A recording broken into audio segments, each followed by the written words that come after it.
एक बड़ी breaking news सामने आ रही है। लेटेस्ट न्यूज कि पाकिस्तान ने जो 15 मेंबर स्क्वाड अपना फाइनलाइज किया था चैंपियंस ट्रॉफी के लिए, जिसपे मैंने दिन में वीडियो की थी, उसमें अब आखिरी लम्हात में दो प्लेयर्स को फारिग करने का डिसीजन कर लिया गया है। दो बड़ी चेंजेस अब उसमें हो रही हैं। ये दो चेंजेस कौन सी हैं, किन को बाहर किया गया है, उनकी जगह पे कौन से प्लेयर्स आ रहे हैं और किसके कहने पर ये चेंजेस की गई हैं, इसकी स्टोरी बड़ी इंटरेस्टिंग है, वो मैं आपसे शेयर करता हूँ।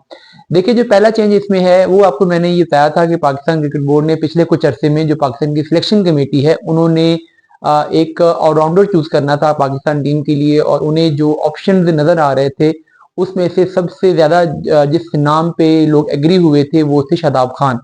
और सिलेक्शन कमेटी के मेंबर्स भी उस पर एग्री थे, और सुफियान मुश्ताक की जो कि मेंटोर हैं, उनकी लॉबिंग का भी उसमें एक रोल था, जिसकी वजह से सिलेक्शन कमेटी के मेंबरान ने शादाब खान का नाम फाइनल कर लिया था। लेकिन अभी उनका नाम ड्रॉप कर दिया गया है, अभी उनका नाम इस लिस्ट से निकाल दिया गया है।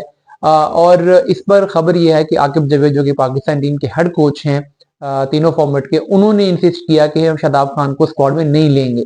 और उसकी जो उन्होंने रीजन बताई, उन्होंने ये बताई कि हमें चौके पांचवें बॉलिंग ऑप्शन के तौर पे अगर हम शादाब को यूज करेंगे तो हम उसे 10 ओवर से नहीं करवा सकते।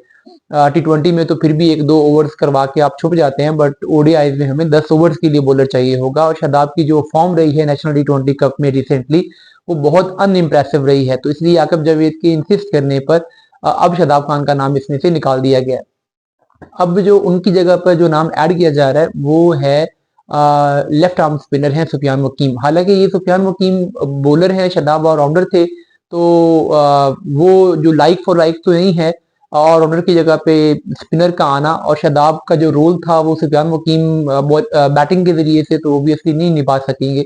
और सुफियान वकीम और इब्रार अब दो स्पिनर हो जाएंगे, तो दोनों को स्पेशल स्पिनर को प्लेइंग 11 में कैसे एडजस्ट किया जाएगा, ये भी एक क्वेश्चन मार्क है। ये कॉम्बिनेशन क्या बनेगा ये आगे जाके हम देखेंगे प्लेइंग 11 में। लेकिन फिलहाल शादाब खान का नाम ड्रॉप करके सुफियान वकीम का नाम शामिल कर लिया गया है, एक बड़ी खबर है। और बहुत इस पर बहुत कंट्रोवर्सी है। बहुत सारे लोगों का ये ख्याल है कि शादाब को होना चाहिए था, पर कुछ का ये भी है कि नहीं, शादाब की बॉलिंग इस लाइक नहीं रही कि उन्हें पाकिस्तान टीम में खिलाया जाए। एनीवे, दूसरा जो इसमें चेंज है वो बैटिंग में है। मिडिल ऑर्डर में आपको मैंने बताया था कि पाकिस्तान ने 3 बैट्समैन के साथ मिडिल ऑर्डर में जाने का डिसीजन किया है, चौथे ओबियसली रिजवान होंगे। तो उन 3 नामों को जो मैंने कहा था कि उसमें बाबर है, सलमान अली आगा है और कामरान गुलाम है, तो अब ये डिसीजन किया गया कि नहीं, इनके साथ एक बैट्समैन और होना चाहिए, क्योंकि ये तीनों तो मोस्ट प्रोबेबली पाकिस्तान की प्लेइंग 11 में ही शामिल हो जाएंगे। तो फिर हमारे पास बेंच पे भी तो एक बैट्समैन हो मिडिल ऑर्डर का, जो कि अगर इन तीनों में से कोई बंदा अगर परफॉर्म नहीं कर रहा, फॉर्म में नहीं है, कॉम्बिनेशन में एडजस्ट नहीं हो रहा, सिचुएशन में सूटेबल नहीं है, तो एटलीस्ट एक ऑप्शन और होना चाहिए। तो उसके लिए फिर मिडिल ऑर्डर बल्लेबाज को खिलाने के लिए जो नाम जिन पे गौर किया गया वो तैयब ताहिर और इरफान नियाजी थे। हालांकि कुछ लोग इफ्तिखार के लिए भी लॉबिंग कर रहे थे, लेकिन इफ्तिखार का नाम कंसीडर नहीं किया गया, बिल्कुल कंसीडरेशन में भी नहीं आया। कामरान तैयब ताहिर का और इरफान नियाजी का नाम कंसीडर किया गया, और उनमें से फिर ये डिसीजन किया गया कि तैयब ताहिर को पाकिस्तान की 15 मेंबर स्क्वाड में शामिल कर लिया जाए, और इरफान नियाजी जो है वो पाकिस्तान के जो रिजर्व होंगे 5 प्लेयर्स उनमें शामिल कर लिया जाए। तो अब तैयब ताहिर भी पाकिस्तान के स्क्वाड में होंगे, और उसकी वजह शायद यही है कि जो हमारी एशियन कंडीशन है इस पे तैयब ताहिर को ये सूट करेंगी, और वो स्पिनर्स को भी अच्छा खेल लेते हैं। तो इसलिए तैयब ताहिर पाकिस्तान के स्क्वाड में शामिल हो गए हैं, और इरफान नियाजी जो है वो पाकिस्तान के रिजर्व स्क्वाड में शामिल होंगे।